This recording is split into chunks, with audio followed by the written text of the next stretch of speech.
Bien le bonjour tout le monde, j'espère que vous allez bien, et aujourd'hui je vous présente une œuvre non pas littéraire mais sculpturale, exposée dans la ville de ma naissance, comme celle de ma tendre enfance, et qui m'est d'une grande inspiration. Mais avant de vous la présenter, il faut bien présenter son artiste-auteur, son créateur, qui n'est autre qu'un artiste de la région ayant vécu à cheval entre le 19e et le 20e siècle. Je suis Liseron de la Lyrine pour le podcast du Folle Rugisseur, où les années folles se dévoilent à travers l'histoire et ses secrets. De ce fait, parlons du sculpteur Jean-Jules Pandariès. Jean-Jules Pandariès, plus connu sous le simple nom de Jules Pandariès, est né le 29 mars 1862 à Carmaux, où son père sculpteur d'art funéraire participait à cette époque à la restauration d'une église. Bien qu'ayant eu une carrière centrée sur Paris, il gardera tout au long de sa vie un lien marqué avec son département natal, le Tarn, où il se mariera en 1890, ou encore en y venant se ressourcer régulièrement. Mais ne brûlons pas les étapes. En 1869, la famille Pandariès s'installe définitivement à Cordes-sur-Ciel, où Jules passe le reste de son enfance et de son adolescence. Très tôt, il fait preuve de bonnes dispositions artistiques. Le jeune homme aide ainsi son père dans l'atelier familial et 10 ans plus tard, en 1879, il sculpte un Saint-Joseph grandeur nature pour le couvent Notre-Dame à Cordes, alors qu'il n'a que 17 ans. Devant ce talent naissant, la municipalité de Cordes lui offre une bourse pour qu'il poursuive sa formation à l'école des Beaux-Arts de Toulouse, qu'il rejoint au début des années 1880. Sa carrière commence cependant à Paris vers 1885, année où il participe à son premier salon officiel. Il n'a alors que 23 ans, ce qui apparaît plutôt précoce pour une première participation à un salon. L'œuvre qu'il présente alors est remarquée par la critique. À partir de cette date, il participera même régulièrement à divers autres salons. Entre 1897 et 1914, période marquant l'apogée de sa carrière, il présente ainsi en moyenne 2 œuvres à chaque salon.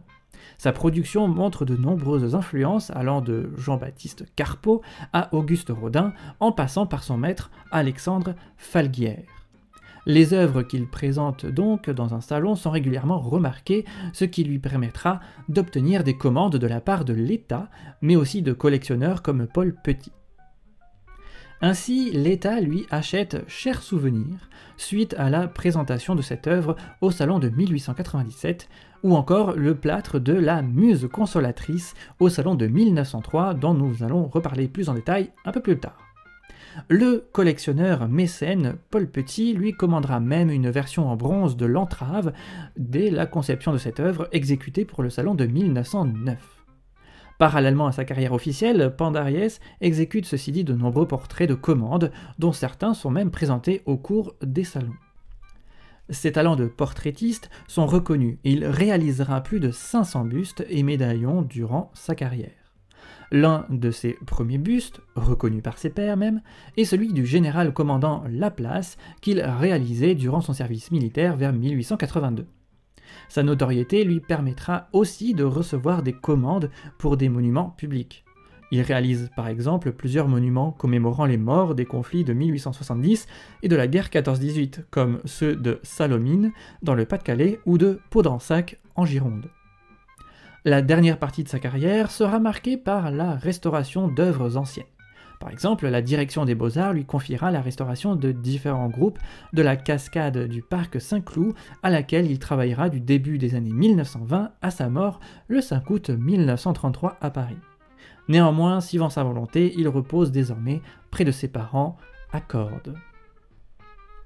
Parlons désormais de cette œuvre que je chéris grandement, la Muse Consolatrice Rêve des poètes, installée actuellement dans le parc Rochegude, dans le quartier Grand Centre, à Alluy, dans le département du Tarn. D'une hauteur de 2,50 m sur 1,90 m de large pour une profondeur de 1,40 m, sculpté dans un seul bloc de marbre et signé J. Pandariès, dont nous venons de voir la biographie, le groupe se compose de 2 personnages. Un homme représenté assis, les jambes recouvertes d'un linge, sur son côté gauche une lyre est posée près de lui, légèrement penché sur la droite il regarde une jeune femme, entièrement nue cette fois, les cheveux retombant sur ses épaules. Elle est à demi assise sur le genou de l'homme et enlace même ses épaules. À noter qu'une partie de l'œuvre a été polie, comme les chairs et le corps, voire même le drapé. L'autre est donc laissée brute, simplement bouchardée pour représenter un rocher. Pour ce qui est de son histoire, elle est toute simple, mais pourtant elle est bien difficile à trouver, surtout pour un passionné poète qui se sent inspiré et même enthousiaste envers une telle œuvre qui devrait être à mon humble avis un pèlerinage pour les poètes d'aujourd'hui. Comme brièvement raconté précédemment dans la biographie de son sculpteur, c'est l'État français qui, durant le salon de 1903, va acheter et donc acquérir le plâtre de la Muse consolatrice, c'est-à-dire le numéro 3075 du salon. L'œuvre en marbre aurait alors été commandée à l'initiative du député maire d'Albi, M. Andrieux, en raison du caractère tarné de l'artiste, né à Carmaux. Pour la traduction en marbre que l'artiste doit effectuer, l'État va lui fournir alors le matériau et paiera même 4000 anciens francs, tandis que la ville devra payer l'autre moitié du prix, soit 4000 anciens francs, pour un total de 8000 anciens francs, soit en euros environ 36 532 euros. Lorsque la sculpture finale fut alors prête, elle figura en 1906 à l'exposition spéciale réunissant les œuvres remises à l'administration des Beaux-Arts cette année-là, et avec ses 6000 kilos, elle arrivera en gare d'Albi le 6 juin 1907 pour être installée la même année, le 19 juin 1907, dans le parc Rochegude sous la direction de l'artiste lui-même. A noter qu'il semblerait qu'à l'origine, elle devait reposer sur un socle maçonné, comme le montreraient plusieurs vues anciennes. Bref, c'est une œuvre qui m'est chère et que je voulais vous présenter sincèrement pour son visuel et l'énergie qu'elle dégage et qui m'aide, qui m'inspire en tant que poète.